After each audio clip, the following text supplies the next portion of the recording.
My name is Robert. I'm 64 years old, and the day my son Michael gave me a cruise as a gift to relax, I should have known there was something terrible behind that smile. But when I came back home to get my blood pressure medication that I'd forgotten, I heard Michael talking on the phone with his wife, Claire. The words coming out of his mouth froze my blood. Don't worry, honey. It's a one-way ticket. When he's out at sea, it'll be easy to make it look like an accident. Nobody will suspect an old man who simply fell overboard. At that moment, standing behind the door of my own house, I took a deep breath and thought, if that's how you want it, my dear son, have it your way, but you're going to regret it 3 times over. Because my only son, the boy I raised with so much love, had just made the worst mistake of his life. If Michael thought his father was a helpless old man, he was about to discover how wrong he was. A man my age who's fought his whole life, who raised children, lost his wife, survived betrayals and disappointments, doesn't give up easily. If he wanted to play dirty, I was going to show him how it's really done. But first, I needed to understand why my own son wanted to see me dead. Everything had started 3 days earlier, when Michael arrived at my house with that radiant smile I hadn't seen in years. He was carrying a golden envelope in his hands, the kind that fancy travel agencies use. Dad, he said to me, hugging me with strange euphoria, I have a wonderful surprise for you. You've worked so hard your whole life, sacrificed so much for us, that Claire and I decided to give you a special gift. When I opened the envelope and saw the cruise tickets, my eyes filled with tears. A Caribbean cruise, 7 days sailing through crystal waters, visiting paradise islands like the Bahamas and Turks and Caicos. It was the trip of my dreams that I had always postponed because the money was needed for other things. Michael's education, household expenses, family emergencies. Son, this must have cost a fortune, I said, looking at the first class tickets. Dad, your happiness is priceless. Michael replied with that soft voice that always melted my heart. You deserve this and much more. Besides, you need to relax. Get away from the stress of the city. Breathe the pure sea air. In 64 years of life, I've learned to trust my instincts. And something in the way Michael looked at me, something in the way his eyes didn't meet mine, told me there was more than he was willing to tell. But he was my son, my only son, the baby I carried in my arms through entire nights when he had a fever, the boy I taught to walk, the teenager I supported in every important life decision. When do I leave? I asked, feigning an emotion I no longer completely felt. Day after tomorrow. Dad, everything's already arranged. You just need to arrive at the port with your luggage. Claire took care of all the details. That night, while packing my suitcase, I couldn't shake a strange feeling. Michael had been very distant in recent months, visiting me less, barely calling, and suddenly this generous, unexpected gift. I concluded it was my old man's paranoia making me doubt my son's good intentions. After all, maybe he'd really realized how much I'd sacrificed for him, and finally wanted to give back some of that generosity. On departure day, I got up early, finished packing my things, and when I was ready to leave, I realized I'd forgotten my blood pressure medication in the bathroom cabinet. I went back home, opened the door carefully not to make noise, and that's when I heard Michael's voice talking on the phone in the living room. Yes, Claire. He's already left for the port. No, he doesn't suspect anything. The plan is going perfectly. His voice sounded cold, calculating, completely different from the caring voice he used with me. I stood motionless behind the door, feeling like the floor was opening beneath my feet. Dad's life insurance is for $200,000, Michael continued, and with the inheritance from the house, that's at least another $300,000. enough to pay all my debts and start over. My heart stopped. My own son was talking about my death like it was a business, a cold, calculated transaction. Don't worry, honey. A man his age at sea. These things happen. Nobody's going to ask uncomfortable questions and will be the perfect mourers. The children devastated by the loss. Tears ran down my face, but not from sadness. It was a mixture of anger, disappointment, and a determination I hadn't felt in years. At that moment, I understood I'd raised a monster, and if I wanted to survive, I'd have to be smarter than him. I left the house in silence, pretending I hadn't heard anything, but my mind was already working at full speed. I had to get to the port. I had to board that ship. But now I knew that every step I took brought me closer to danger. During the entire taxi ride, as I watched my city's streets pass by the window, I couldn't stop thinking about how it had come to this point. I, Robert Sullivan, had dedicated my entire life to being the perfect father. I married young at 20 to Michael's mother. I worked as an accountant in a small firm for 15 years, saving every penny I earned to give my family the best life possible. When my wife died of cancer, Michael was only 12 years old, and I decided that my life's only priority would be ensuring he had everything he needed. I left my job to take care of him full time. I sold my car, pawned my watch collection, used all my savings to pay for the most expensive college in the city, Columbia University, while other fathers my age went out with friends, traveled, had fun. I stayed home doing freelance accounting work to have extra money for Michael's expenses.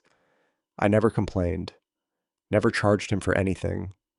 I thought I was raising a good man, someone who would value everything his father had done for him. How foolish I was. When Michael married Claire 5 years ago, I was so happy. I thought I'd finally have the family I'd always dreamed of, that I'd have a daughter-in-law, grandchildren, family gatherings full of love. But Claire never liked me. From the first day, I saw in her eyes the contempt that some women feel for their fathers-in-law, as if I were a nuisance in their perfect marriage. And Michael, my dear Michael, began to change.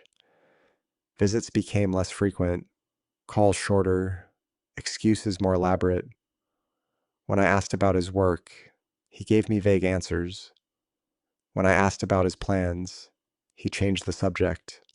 Now sitting in the back of that taxi, I understood there had been signs everywhere, and I'd chosen to ignore them, like that time 6 months ago when I arrived at his house unannounced and found Michael arguing heatedly on the phone about money. He got nervous when he saw me, hung up quickly, and told me it was a small problem at work, or like the time I heard Claire telling a friend that if her father-in-law didn't live so close, they'd have more space. When I mentioned this to Michael, he said I'd misunderstood, that Claire really liked me, but sometimes women said things they didn't really mean. I always found excuses to defend them, to justify their behavior, to convince myself my imagination was playing tricks on me. But now, with the truth hitting me like a slap, I understood that my son had been planning this for a long time. It wasn't an impulsive decision. It was a calculated, thought out, elaborate plan with the coldness of a professional killer. The taxi stopped in front of the port. The cruise ship was imposing, a white giant of 12 stories that rose toward the sky like a floating building. There were hundreds of people boarding with their suitcases, entire families excited for vacation, couples taking photos, children running back and forth. All of them would enjoy 7 wonderful days at sea. I, according to my son's plan, wouldn't come back alive. But as I dragged my suitcase toward the ship's entrance, a smile began to form on my lips. Michael had made a terrible mistake by underestimating me. He'd made the mistake of believing his father was a foolish, defenseless old man. What he didn't know was that during all those years of silence, sacrifice, apparent submission. I'd been observing, learning, storing information. I wasn't the naive man, he thought. When I handed over my documentation to board, the attendant smiled at me with that professional cordiality they use with all passengers. Mr. Sullivan, how exciting. Your first time on a cruise, isn't it? Yes, I replied, keeping my voice sweet and fragile that everyone expected from a man my age. My son gave me this trip as a gift. He said, I need to relax. What a thoughtful son, the attendant commented while checking my documents. He's certainly going to miss you a lot during these 7 days. If she only knew, I thought to myself, if she only knew that his plan was for these to be the last 7 days of my life. But as I climbed the ramp toward the ship's interior, I was already formulating my own strategy. I had 7 days to transform from victim to hunter, 7 days to gather the evidence I needed, 7 days to prepare the surprise I had in store for Michael. My cabin was on the 8th floor with a sea view. It was beautiful, elegant, with a comfortable bed and a small private balcony. Michael had paid for the best, probably thinking it was easier to make someone disappear from a balcony than from inside the ship. I left my suitcase on the bed and sat for a moment to think. I needed a plan, allies, and above all, evidence, because knowing the truth was one thing. Being able to prove it was something very different. I picked up my cell phone and dialed a number I'd saved months ago but never used. It was the number of Frank Harrison, a private detective I'd met when a neighbor had problems with her ex-husband. He'd given me his business card, saying that if I ever needed help, I shouldn't hesitate to call him. Detective Harrison, a deep voice answered after 3 rings. Hello, this is Robert Sullivan. We met a few months ago at the Hope Community Center. The neighbor who had a problem. I don't know if you remember me. Of course, I remember. Mr. Sullivan. How can I help you? I took a deep breath before continuing. I need to hire you for a very delicate case. My son is trying to kill me. There was silence on the other end of the line. He probably thought I was a paranoid old man with trivial family problems. Mr. Sullivan, are you sure about what you're saying? These are very serious accusations. I'm absolutely certain. I heard my son planning my death. I'm on a cruise right now, and he believes this will be just a one-way trip for me. I need you to investigate his finances, his debts, everything you can find, and I need you to help me gather evidence of what he's planning. Where are you? On the Star of the Sea ship, which departs in half an hour toward the Caribbean islands. I'll be out of contact for 7 days, but when I return, I need to have as much information as possible about my son. Michael Sullivan, understood. I'll send you my bank account by text message for you to transfer $500 as an advance. And Mr. Sullivan, tell me one thing. Be very careful. If what you're telling me is true, you're in real danger. Don't do anything that could put your safety at risk. Detective, I've lived in this world for 64 years. I've survived poverty, widowhood, raising a son alone, sacrificing my entire life for other people. Believe me, I'm not going to let my own son defeat me. Now, after hanging up with Detective Harrison, I sat in my cabin, feeling a strange mixture of fear and determination. The ship had begun to move smoothly, moving away from the port, and I knew that every mile that separated us from the coast brought me closer to the moment when Michael expected his plan to be executed. But there was something Michael didn't know about his father. I wasn't the fragile man he thought. During all these years of apparent submission, I'd been observing, learning, keeping secrets that neither he nor Claire imagined. I decided the first thing I had to do was explore the ship, know every corner, every exit, every place where someone could try to hurt me. If they were going to try to simulate an accident, I needed to be prepared for any situation. I left my cabin and began walking through the cruise ship's corridors. It was impressive. Elegant restaurants, casinos, shops, a gigantic pool on the upper deck, theaters, libraries. It was like a floating city full of life and joy. But I wasn't there to have fun. I was there to survive. As I walked, I observed the security cameras. There were many in practically every corridor and every public area. That calmed me down a bit. It would be difficult to make someone disappear in such a monitored place without raising suspicions. However, I also noticed that the private cabin balconies had no cameras, and my cabin had one of those balconies. Michael had been very clever in choosing that specific room, in the main restaurant, while having lunch alone at a table near the window.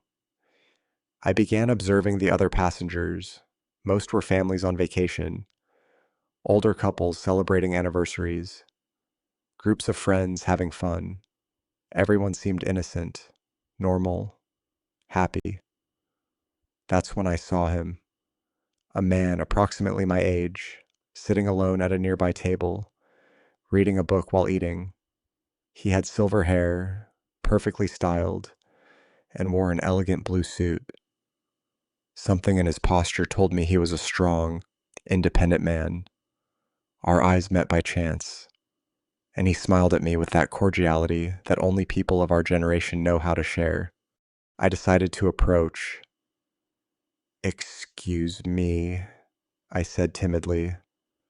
"Would you mind if I sat with you? I hate eating alone. Please sit down." He responded with a warm voice and a slight accent I couldn't identify. "I'm Carl Anderson from Denver. And you?" "Robert Sullivan from Chicago." "It's a pleasure to meet you." Carl, as we talked during lunch, I discovered that Carl had a story similar to mine in many ways. He was a widower, had raised children alone, had worked his entire life, and now for the first time in decades, was doing something just for himself. "My children insisted so much that I take this vacation," he told me while drinking his coffee. "They said it was time for me to relax, to enjoy life. At first, I resisted, but finally gave in." "Same as me," I replied, feeling an immediate connection with this man. "My son Michael gave me this cruise as a gift. He says, I need to get away from the stress of the city." Something in the way Carl looked at me made me feel I could trust him. There was an intelligence in his eyes, a wisdom that only comes with the experience of having lived a lot and having learned to read people. "Robert," he said to me, lowering his voice, "can I ask you a personal question? You seem worried, tense. That's not the typical attitude of someone on a dream trip." For a moment, I considered telling him everything, but then I remembered Detective Harrison's words about putting my safety at risk. I decided to be cautious. "It's just that, well, this is my first time on a cruise. Everything is so new, so different.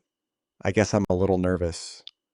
Carl nodded understandingly, but I could see in his eyes that he didn't completely believe me. This man had experience reading between the lines. "Look, Robert," he said to me, leaning slightly in my direction. "We don't know each other, but I've lived for 62 years, and I've learned to recognize when a man is in trouble. If you need to talk to someone, or if you need help with anything, please don't hesitate to find me. My cabin is 1247 on the 12th floor." I felt a warmth in my chest that I hadn't felt in months. Here was a complete stranger offering me more genuine support than I'd received from my own son in years. "Thank you, Carl." "Really? And your cabin is very close to mine. Mine is 847 on the 8th floor." "Perfect. Then we'll be ship neighbors. After lunch, I decided to explore more of the cruise. I went to the library where I found computers with internet access. It was limited and expensive, but I could send short messages. I sat in front of one of the computers and wrote a quick email to Detective Harrison. I'm fine. Especially investigate Michael's gambling debts. I think that's the key to everything. I have a new ally on the ship. I'll keep in touch when I can. Robert. Next, I went to the ship's casino, not to gamble, but to observe. I wanted to understand how the world of betting worked, what kind of debt someone could accumulate, how people got so desperate for money that they'd consider murder as an option. I saw men and women betting large amounts with the naturalness of someone buying a magazine. I saw the excitement on their faces when they won and the despair when they lost. I saw how some gamblers seemed to be in a downward spiral, betting more and more money in a desperate attempt to recover what they'd lost. And then I understood Michael wasn't just an ungrateful son. He was a desperate man, probably with huge debts, who saw his father's death as the only solution to his financial problems. That night, while dining in the main restaurant, I ran into Carl again. This time, he approached my table without me inviting him. Robert, he said to me, sitting in front of me, I've been thinking about our conversation this afternoon, and I need to tell you something. You don't look like a man on vacation. You look like a man who's running from something or planning something. I remained silent for a moment, evaluating how much I could reveal to him. Carl, I finally said, have you ever discovered that someone you love deeply betrayed you in the worst possible way? His eyes softened, and I saw in them a glimmer of recognition. Yes, he answered simply, my business partner. I discovered he'd been embezzling money from our company for years, almost led us to bankruptcy. What did you do? What I had to do. I gathered all the evidence, confronted him, and made sure he paid for what he'd done. But Robert, we're talking about your son. I took a deep breath. Carl had already shown he could keep difficult family secrets, and I needed an ally, someone to trust during these crucial 7 days. Carl, I said, looking directly into his eyes, my son is trying to kill me, and I have 7 days to stop him and prove what he's planning. The expression on Carl's face changed immediately. It wasn't surprise. It wasn't disbelief. It was the look of a man who'd lived long enough to know that families can hide the darkest secrets.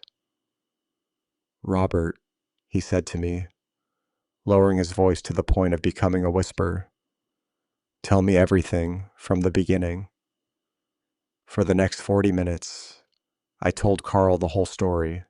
I talked about the cruise gift, about the phone conversation I'd heard, about the gambling debts I suspected Michael had, about the life insurance and inheritance he expected to receive after my death.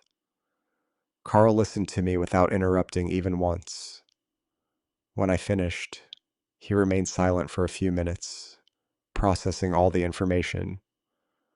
Robert, he finally said, this is very serious. You're in real danger, but it also seems to me that you already have a plan. I'm starting to, I replied. I've hired a private detective to investigate Michael's finances, but I need more than that. I need concrete evidence of his intentions.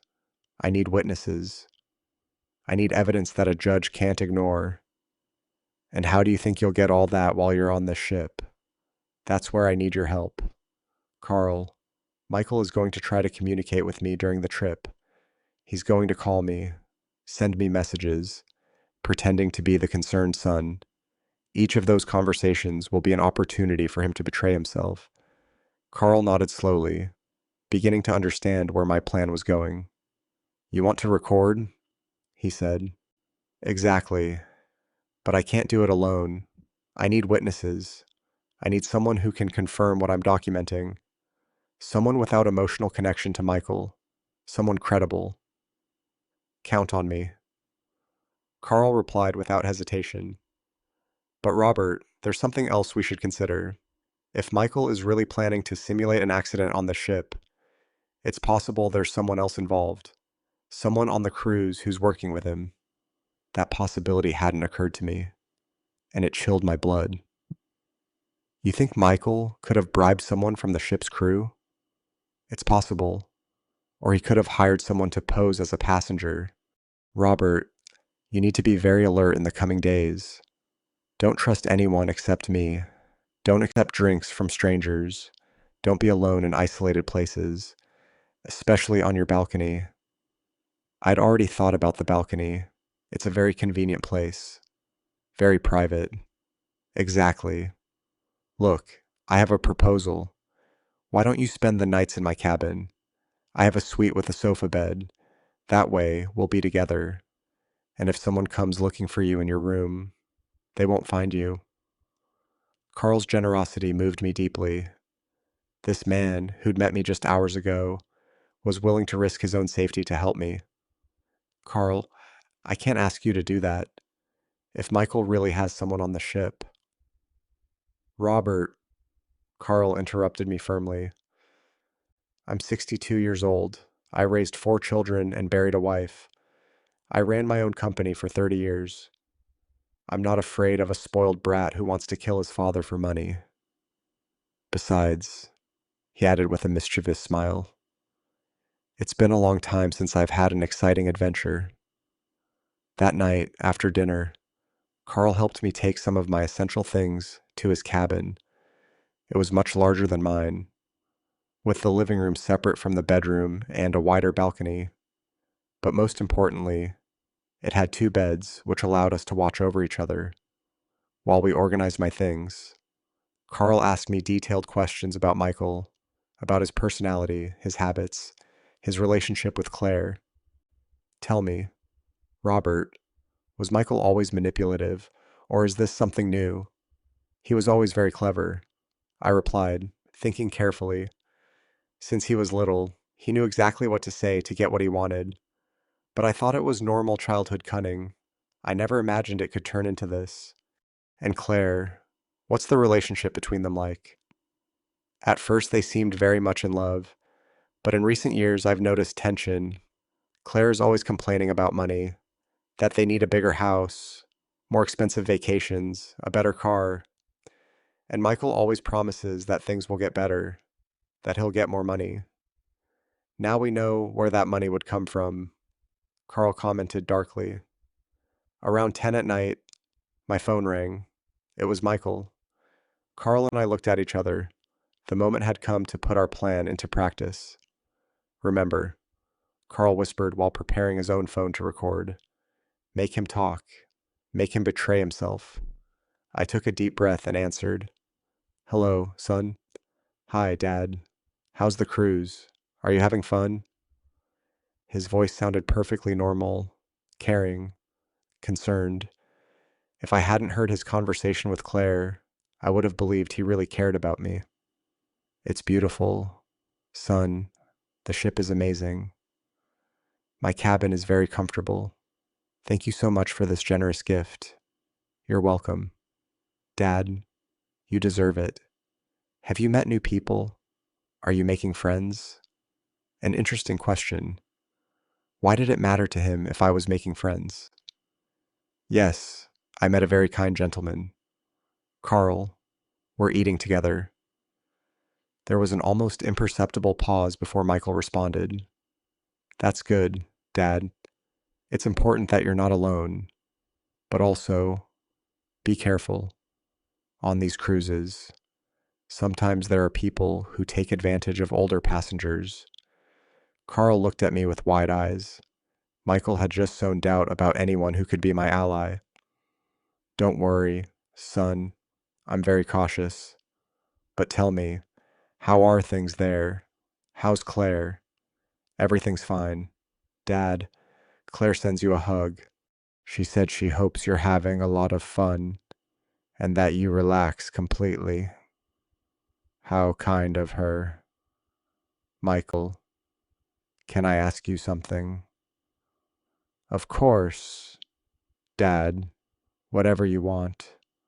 Why did you decide to give me this trip as a gift now? I mean, it was so sudden, so unexpected. Another pause, this time longer. Well, Claire and I have been talking a lot about you lately. We realized you seem very tired, very stressed, and we thought you needed a break to get away from everything for a while. Get away from everything? I repeated, looking at Carl, who was writing down every word. Yes, Dad. Sometimes we need to completely disconnect from routine, don't we? I suppose so. Michael, can I confess something to you? Of course. Dad, at first, I felt a little guilty about accepting such an expensive gift. It must have cost a lot of money. Dad, please don't worry about that. Money isn't a problem. Besides, it's an investment in your well-being, and that's priceless. Carl wrote on a piece of paper and showed it to me. Ask about the return. Michael, a silly question. Do you have a copy of my return ticket? Because I checked my documents and only found the one-way ticket. The silence that followed was deafening. It lasted so long that for a moment I thought the call had dropped. Michael, are you there? Yes. Yes, Dad. Sorry. Claire was telling me something about the tickets. Don't worry. The travel agency has everything organized. You just need to enjoy the trip, and we'll take care of the details. But Michael, I want to be sure I can come back. Could you check with the agency tomorrow and confirm for me? Dad, please trust me. Everything is perfectly organized. You don't have anything to worry about. Just relax and enjoy.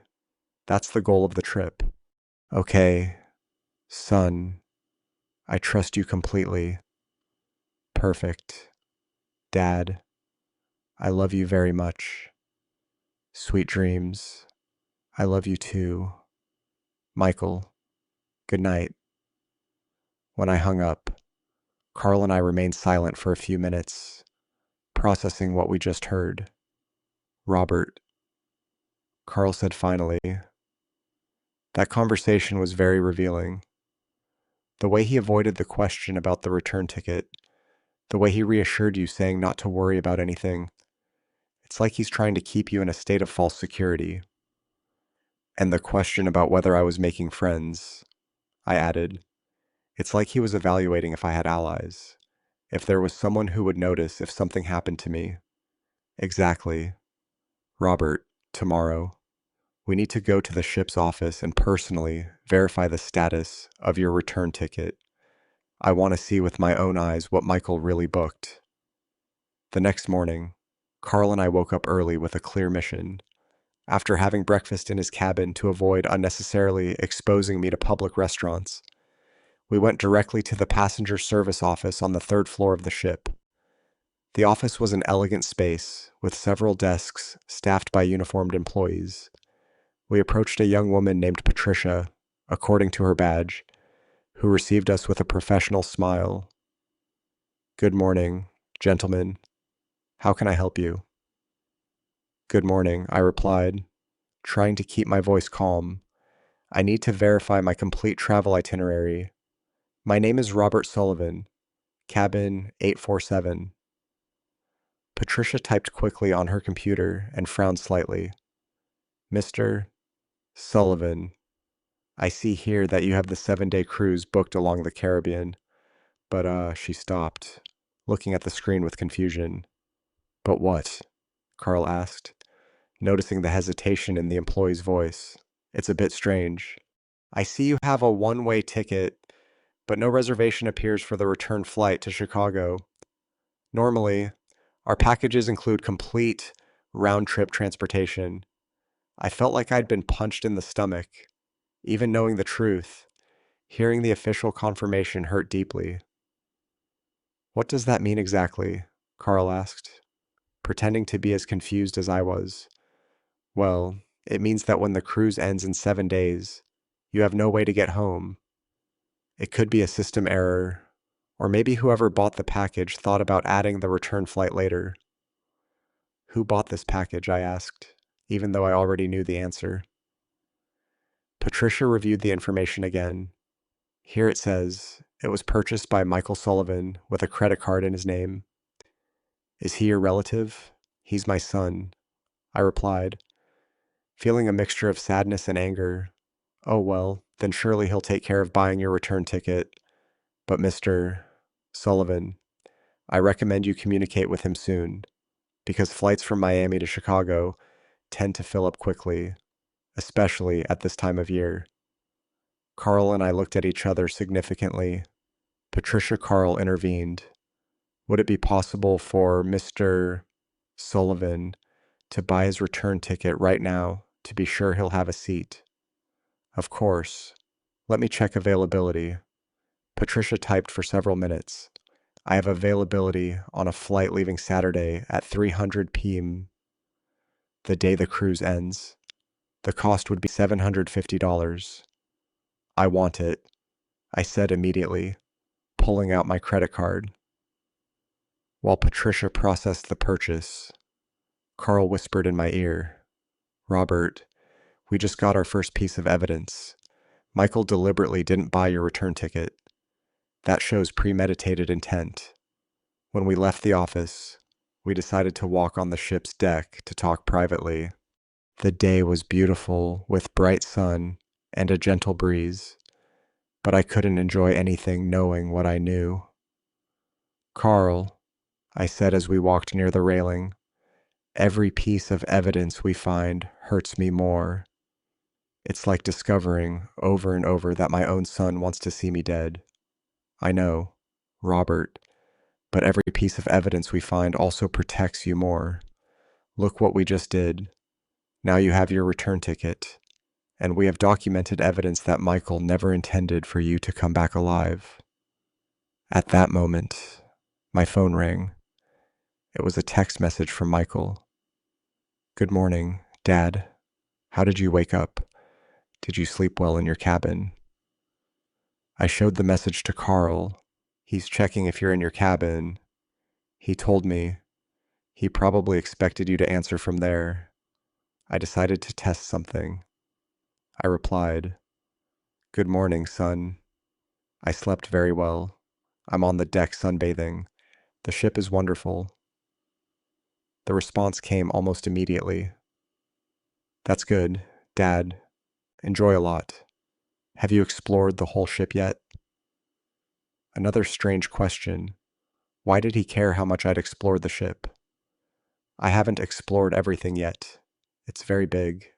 Yesterday, I got to know the restaurants and the casino. Today, I want to see the pool and maybe the spa. Perfect. Dad, just be careful near the railings. Sometimes people get seasick with the ship's movement and can lose their balance. Carl read the message over my shoulder and his face went pale. Robert, he whispered, he just suggested how you're going to die. An accident near the railings. I know, I replied, feeling a chill despite the sun's heat. He's planting the idea, preparing the ground for when the news reaches shore. I replied to Michael, Don't worry, son. I'm very careful. I always stay away from the edges. That's what I hope. Dad, I love you very much and want you to come back safe and sound. What irony. Michael talking about wanting me to come back safe and sound when he himself had planned for me to never return. During the rest of the day, Carl and I elaborated our plan in more detail. We decided we needed more evidence, more recordings, more proof of Michael's true intentions. We also determined it was crucial to identify if there was someone else on the ship working with him. Carl suggested we pay attention to any crew member who showed special interest in me or any passenger who seemed to be watching me.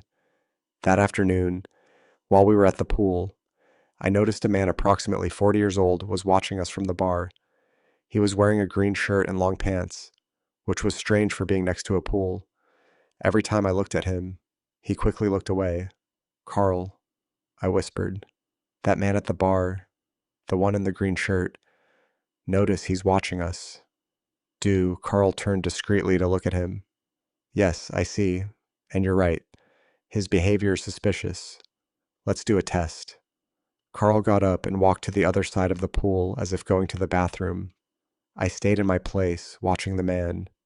Indeed, his eyes followed me the whole time, completely ignoring Carl. When he came back, he confirmed what I already knew. Robert, that man is definitely watching you specifically. When I left, he didn't pay me any attention. His eyes were fixed on you. What do we do? Let's be very clever. Get up and walk toward the elevator. I'll stay here and watch if he follows you. I did exactly what Carl suggested. I got up, slowly, gathered my things, and walked toward the elevator. When the doors opened, I looked back discreetly. The man in the green shirt had gotten up from his place at the bar and was walking in my direction. I quickly entered the elevator and pressed the button for the 12th floor where Carl's cabin was. When the doors closed, I felt temporary relief, but also terrifying confirmation. Michael definitely had someone watching me on the ship. 15 minutes later, Carl arrived at the cabin. Robert, you're right. That man followed you to the elevator. When he saw you'd gone up, he also took the next elevator. He's definitely suspicious. What do we do now? If Michael has someone here, I'm in real danger. We're going to be smarter than them. Carl replied with determination. Tomorrow, we're going to confront that man, but in a safe way. We're going to make him betray himself, just like we're doing with Michael. That night, while we had dinner in Carl's cabin to avoid exposing ourselves in public restaurants. My phone rang again. This time, it was Claire. Hi, Robert. How are you? It's Claire. How's the cruise? It was the first time in months that Claire had called me directly. Her voice sounded forkily cheerful. Hello, Claire. What a surprise to hear from you. The cruise is beautiful. Thank you very much. That's good. Robert, Michael told me you talked yesterday and that you're very happy. That gives us a lot of peace of mind. Carl activated the recording on his phone. Yes, I'm having a lot of fun. Although, I have a question. Claire, yesterday, I went to the cruise office and they told me I don't have a return ticket. Do you know anything about that? There was a long pause before Claire responded. Oh, Robert, how strange. Michael took care of all the details. Maybe there was an error in the system. But don't worry, we'll take care of solving it. Are you sure? Because I already bought my own ticket to be calm. Another pause. You already bought your return ticket. Robert, you didn't need to do that. We were going to take care of it. It's just that I got a little scared of being stuck in Miami without a way to get home. Of course, I understand perfectly. Well, Robert, I'll let you continue having fun. We'll see you when you get back. Claire, before you hang up, can I ask you something? Yes, tell me. Why did you decide to give me this trip as a gift? Now, Michael told me you had talked about me, but he didn't explain what specifically motivated this. Well, it's that lately we've noticed you very tired. Robert, very stressed, and we thought you needed an extended rest. An extended rest? Yes, to get away from everything for a while. Sometimes we need to completely disconnect from daily routine. The same words Michael had used as if they'd rehearsed the answer. I understand. Well, thank you very much for worrying about me. You're welcome. Robert, take care of yourself and enjoy every moment. When I hung up, Carl and I looked at each other in silence. Robert, Carl finally said to me. That conversation was even more revealing than yesterday's with Michael. Claire is clearly involved in the plan, The way she got nervous when you said you'd already bought the return ticket. It's like you'd ruined something they'd planned. On the third day of the cruise, Carl and I decided it was time to confront the man in the green shirt who had watched me, but we would do it cleverly in a public place where we'd be safe. After breakfast, we went down to the ship's casino. It was a perfect place full of people with lots of security cameras and ship crew nearby all the time. Carl had devised a brilliant plan. Robert, he explained to me as we walked toward the casino, I'm going to sit at a poker table near the entrance. You're going to sit alone at one of the slot machines. When that man appears, because I'm sure he will, you're going to act like you're a little drunk, like you had too much to drink at breakfast. Why? So he feels confident, so he thinks you're vulnerable. Predators always attack when they think the prey is weak. If he's really working with Michael, he'll take advantage of this opportunity to approach you. The plan worked perfectly. I had barely spent 20 minutes playing the slot machines, pretending to stagger slightly, and talking to myself as if I was seasick when I saw the man in the green shirt approaching. This time he was wearing a yellow shirt, but it was definitely the same person. Tall black hair, approximately 40 years old, with a smile that tried to be friendly but gave me chills. "Excuse me, sir," he said to me, approaching my machine. "Are you okay? You seem a little tired." "Oh, yes," I replied, slightly slurring my words. "I think I had too many mimosas at breakfast. These vacations are driving me crazy." He smiled, and I could see in his eyes that he'd fallen into the trap. "Is this your first time on a cruise?" he asked me, sitting at the machine next to mine. "Yes, my son gave me this trip as a gift," he says. "I need to relax." I gave him exactly the information I knew he wanted to hear. What a thoughtful son. And where is he now? Is he on the cruise too? No, no. He stayed in Chicago. This is just for me. A special gift so I can relax completely. The man nodded, and I saw how his eyes gleamed with that information. Well, then you have to make the most of it. Have you explored the whole ship yet? Almost everything. Yesterday, I was on the upper deck watching the sunset. It's beautiful, but it's a little scary being so close to the water. Scary? Why? "Oh, it's that I'm very clumsy," I said, laughing as if I were really drunk. "I'm always afraid of getting too close to the railings. With this rocking of the ship, you can fall so easily." The expression on his face changed subtly. It was as if he'd received very valuable information. "You're right to be careful," he told me with a voice that now sounded more calculating, especially at night. "The decks get slippery with the sea moisture." "Really? Oh, how terrible. Well, then I'd better stay in my cabin after dinner. What floor is your cabin on?" There was the question we'd been waiting for. "On the 8th floor, 847. It has a beautiful balcony, but as I said, I'm afraid to lean over too much." The man smiled in a way that chilled my blood. "Well, sir, it was a pleasure meeting you. I hope you enjoy the rest of your cruise. Very much." He got up and walked away quickly. From my position, I could see he headed directly to the ship's public phones. Carl had observed the entire conversation from his poker table. When the man walked away, he also got up and followed him discreetly.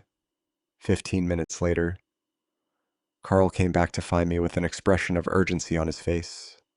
"Robert, we need to talk immediately in private," as we quickly went up to his cabin and Carl closed the door with the lock. "Robert, that man made a call immediately after talking to you. I couldn't hear the whole conversation, but I clearly heard these words. Yes, he's in 847, 8th floor, with balcony. He said he's afraid of getting close to the railings." perfect for what we need. I felt like the air had left my lungs.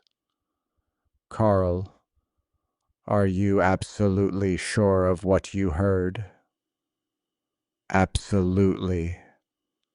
Robert, that man is definitely working with Michael, and now he knows exactly where to find you and what's the best way to make your death look like an accident.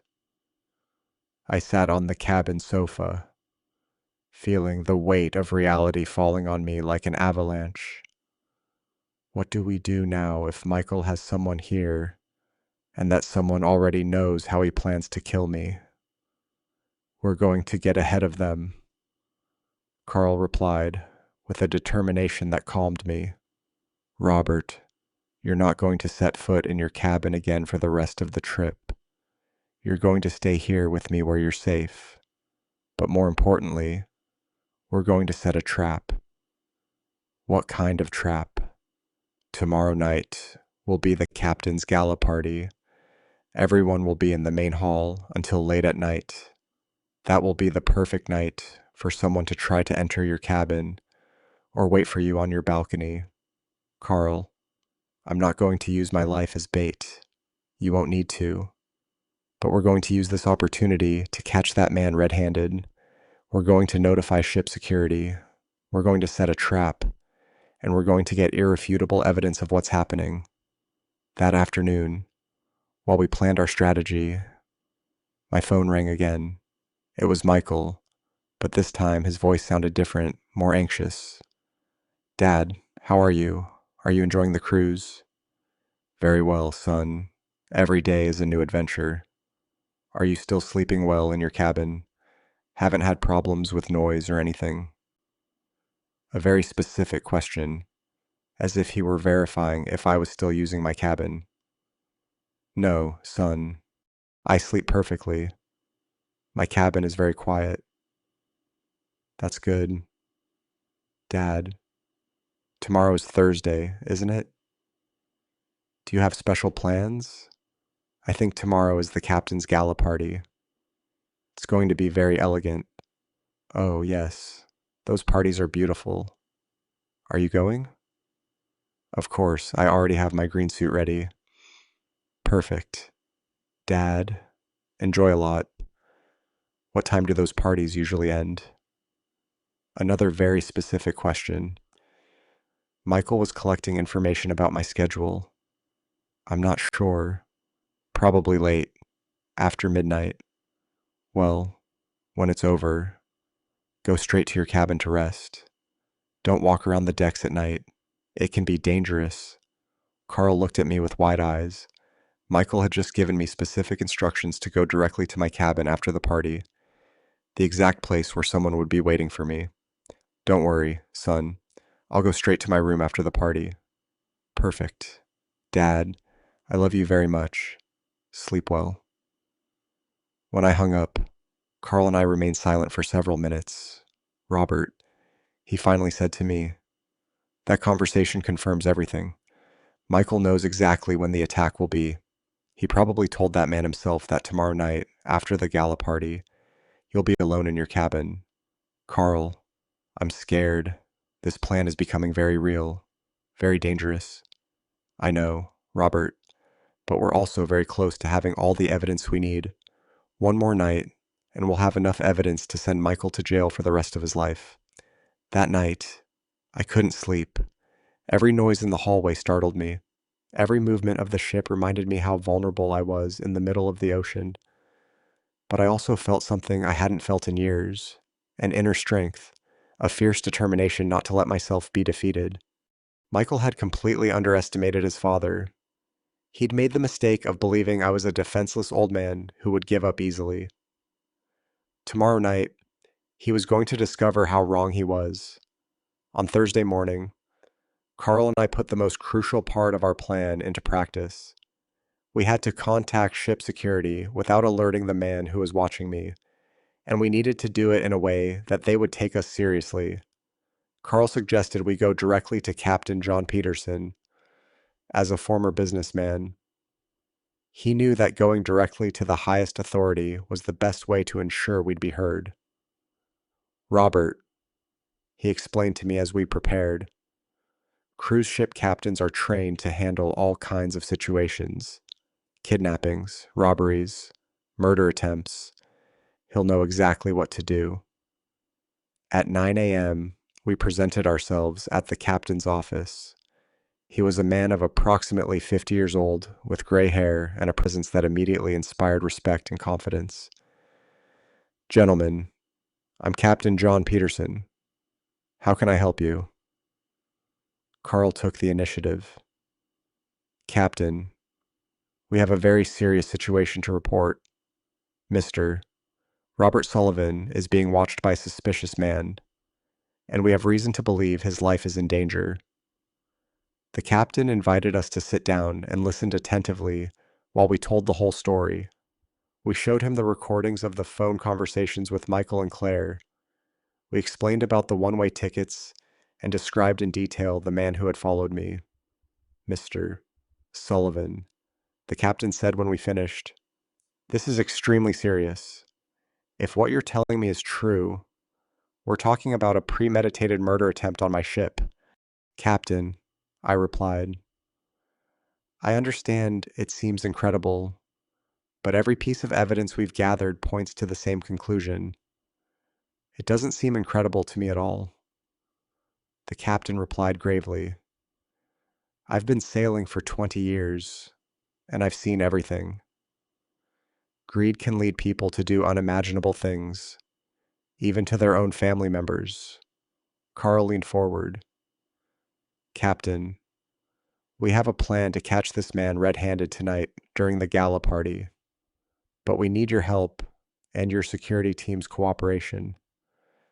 The captain listened to our plan in detail. It was risky, but clever.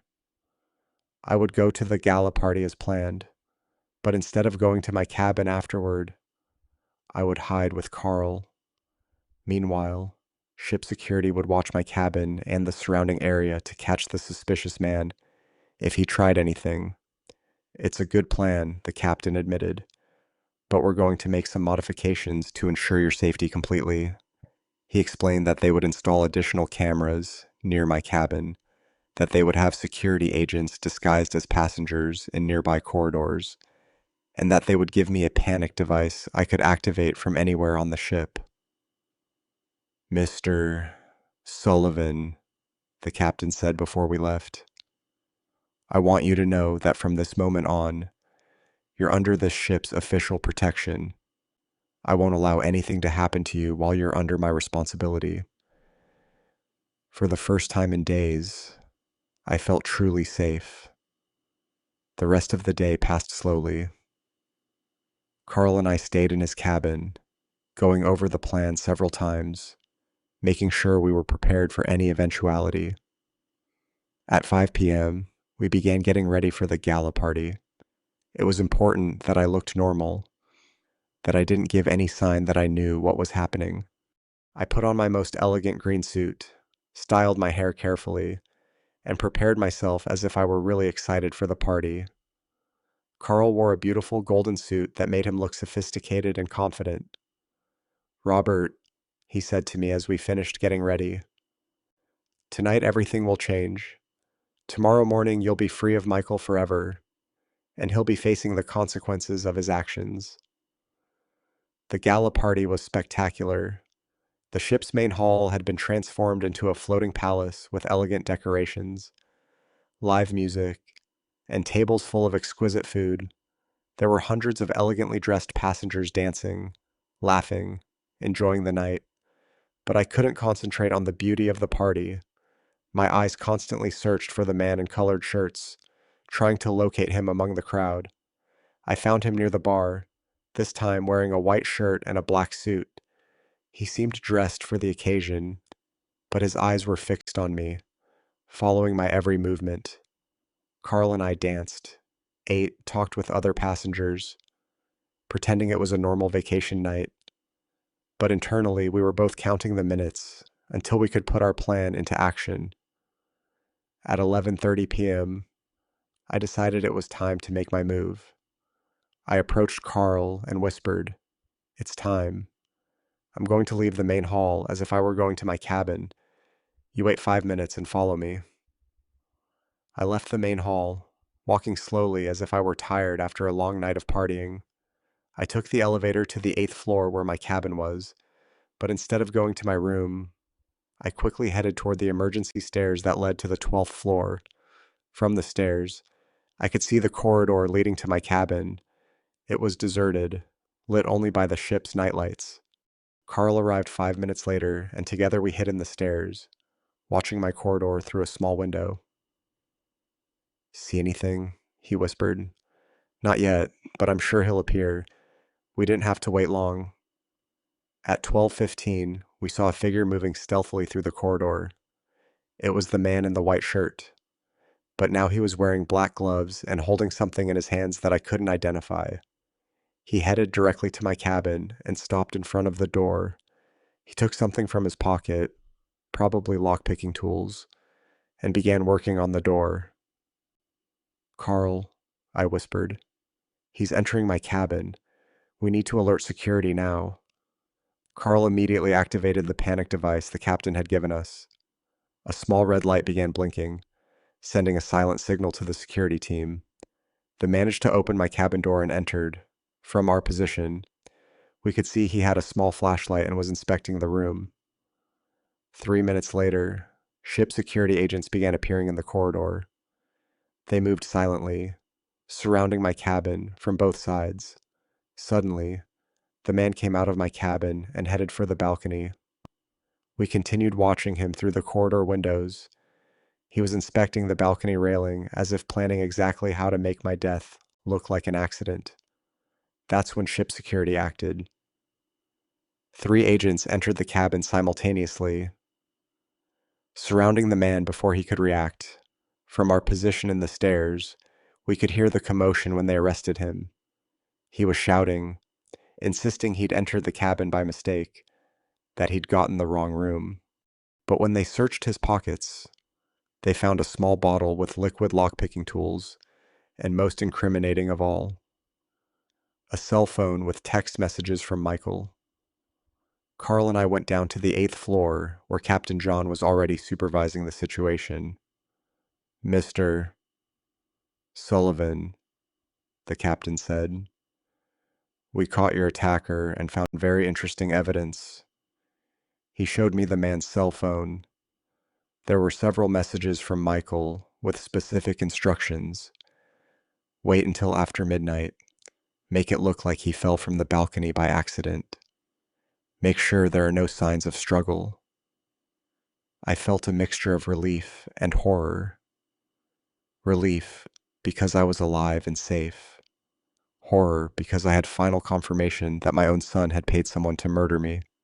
"Captain," I asked with a trembling voice, "what happens now? Now, Mr. Sullivan, this man will be formally arrested when we reach port tomorrow, and you'll have all the evidence you need to prosecute your son for attempted murder." Friday morning was the longest of my life.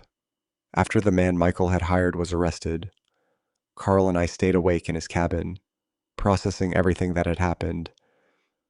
Captain John had ordered the detainee to remain in a ship security cell until we reached port.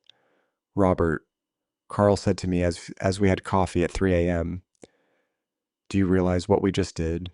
We not only saved your life, but now we have irrefutable evidence to send Michael to jail." "I know," I replied, feeling a strange mixture of triumph and deep sadness. "But Carl, I also just discovered that my only son, the boy I raised with so much love, really wanted to see me dead. I don't know how I'll recover from this." "You'll recover because you're a stronger man than Michael ever imagined, and because now you'll have the opportunity to live your life free from his manipulation and cruelty." At 6 a.m., Detective Harrison called me from Chicago.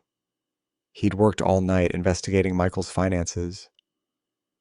"Mr. Sullivan," he told me with an excited voice, "I found exactly what we were looking for. Your son has gambling debts of over $200,000, with very dangerous loan sharks. But that's not all. What else did you find? Michael has been forging your signature on bank documents for months.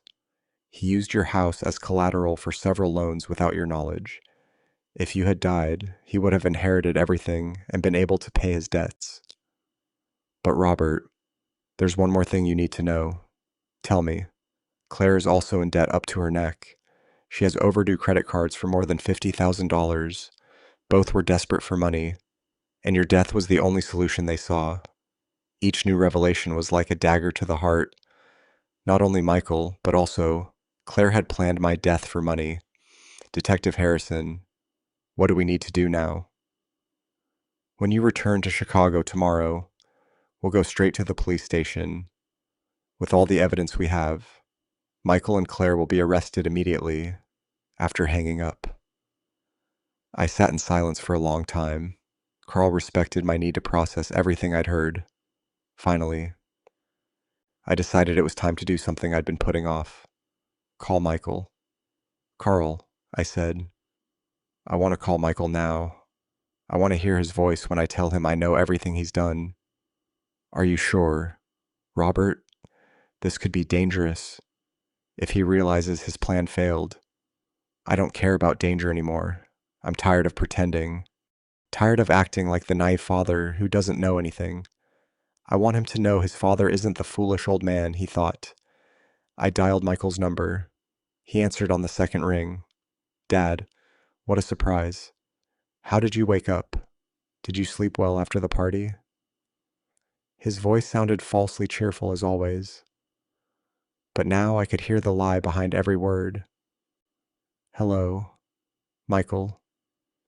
Yes, I slept very well, but I have to tell you something very interesting that happened last night. What happened? Dad?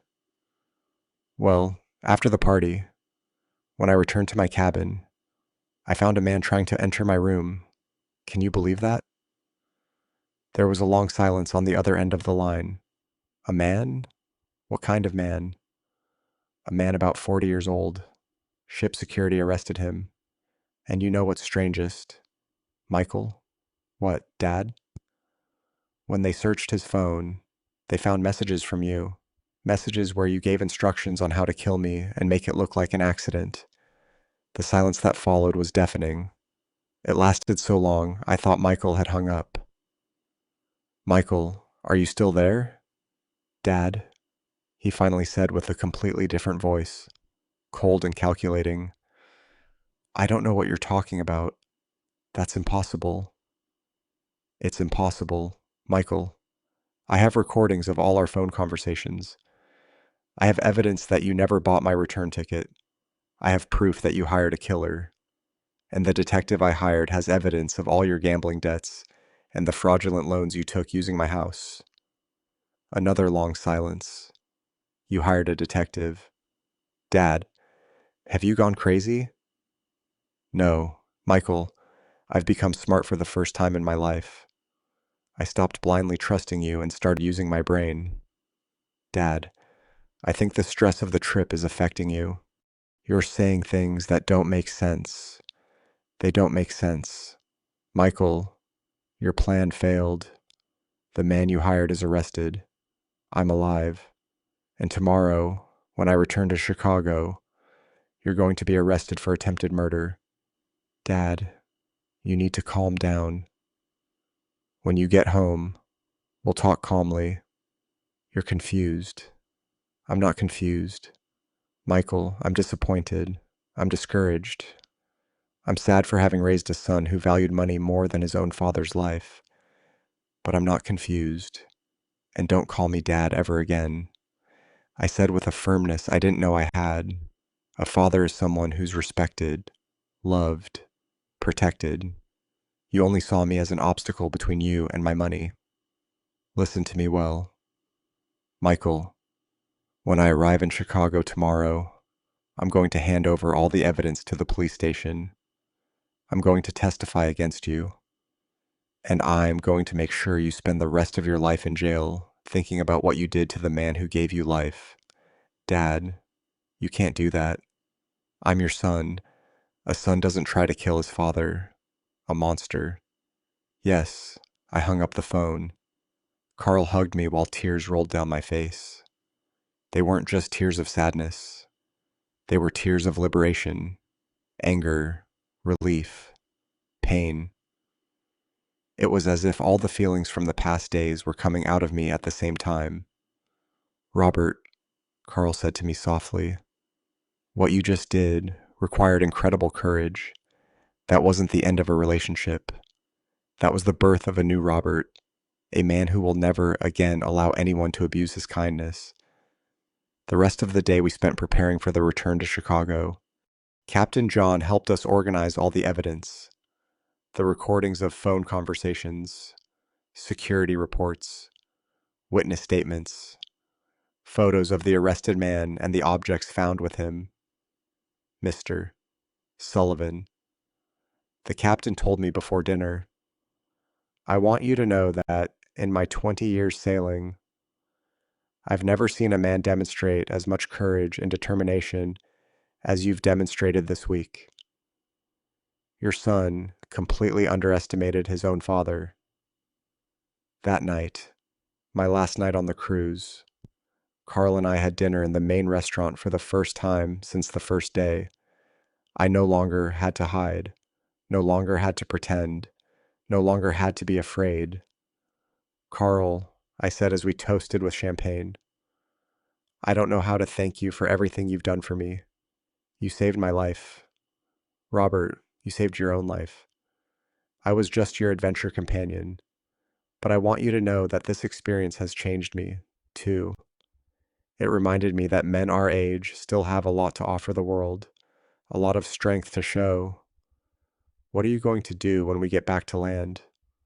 I'm going back to Denver, and I'm going to start living my life more fully. And you, Robert, what are you going to do? I'm going to make sure Michael pays for what he did, and then I'm going to start living for myself for the first time in 64 years.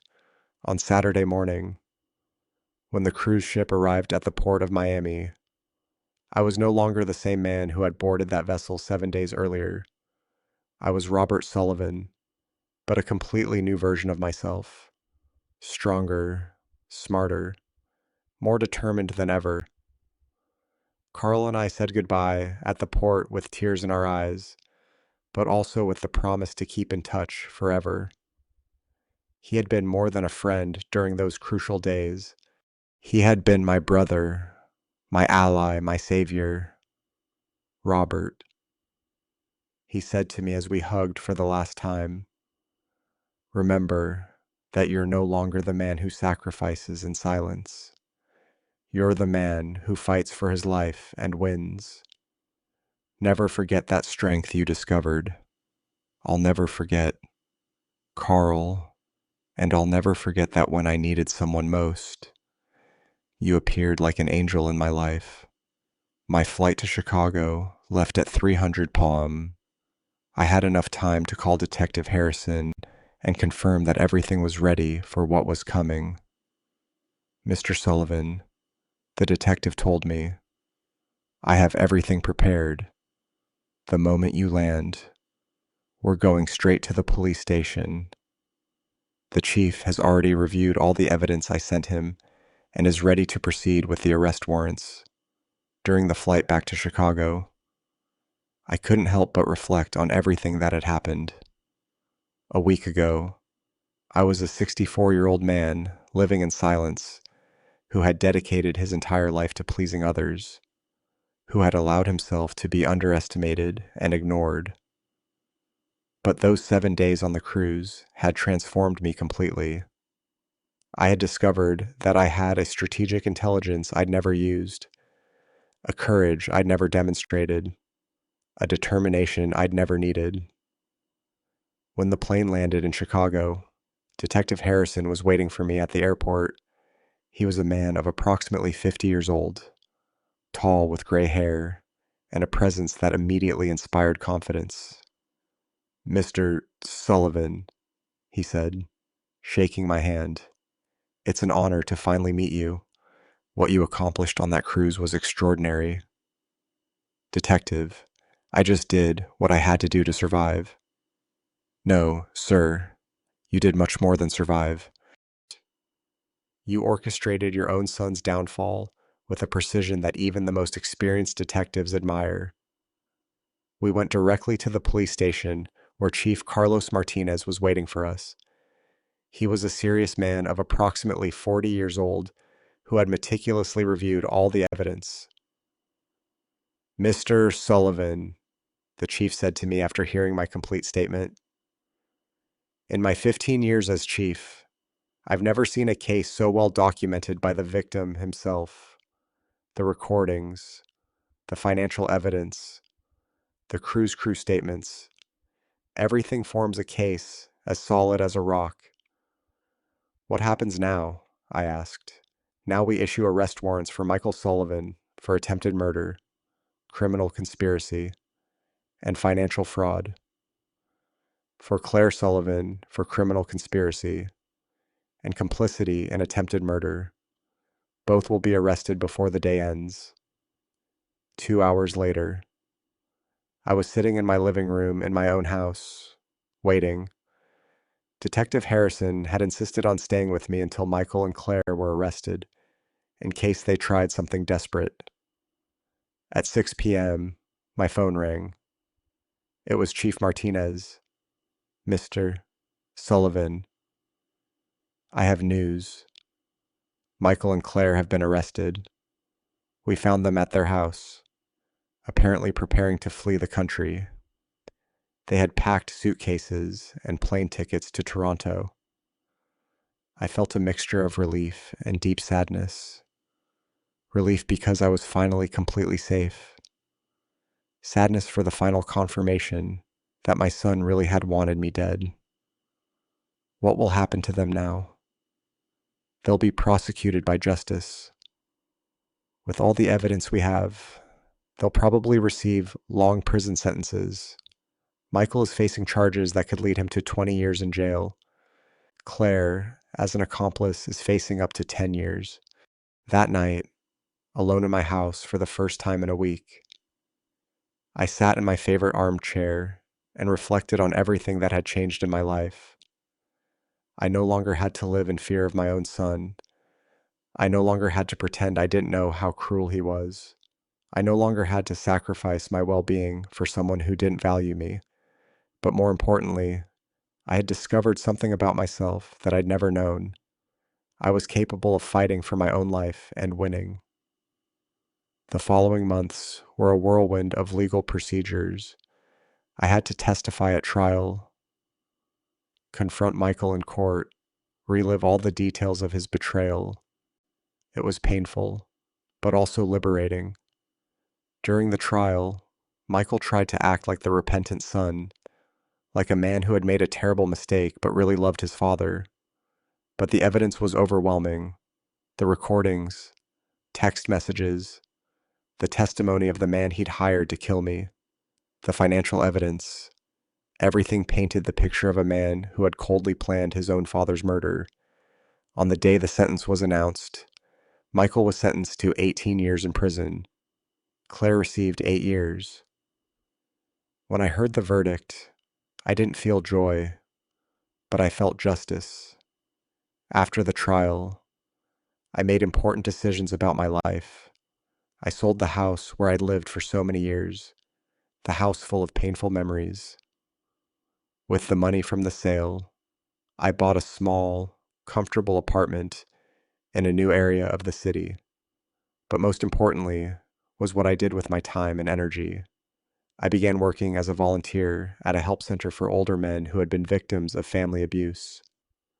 My experience had taught me that many men my age suffered in silence, allowing their own family members to mistreat them because they believed they had no options.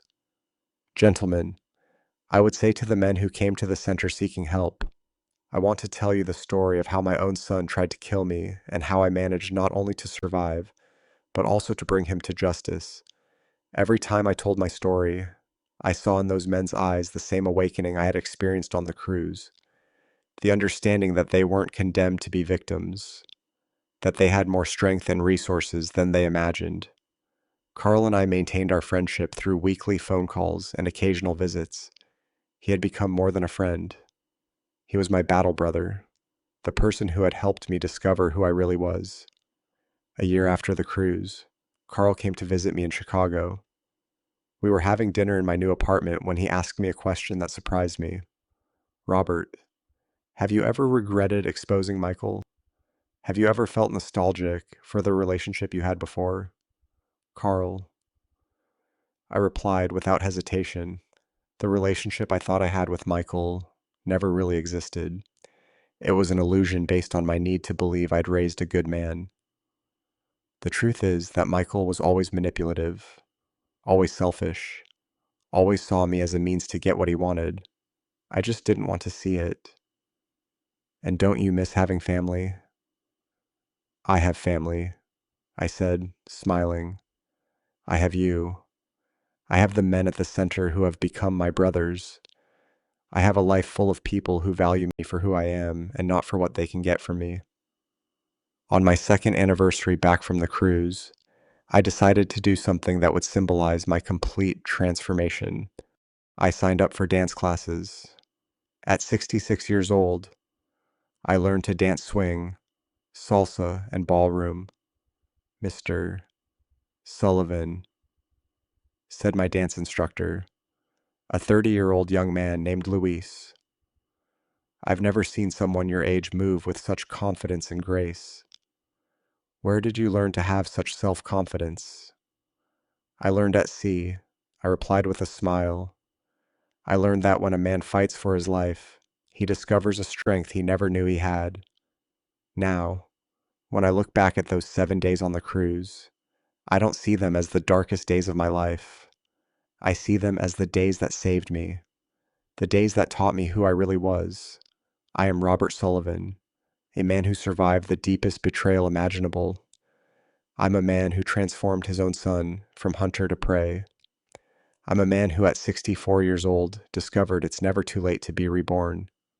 And if any other man my age feels defenseless, underestimated, or betrayed by his own family, I want him to know he has a strength within him that can move mountains.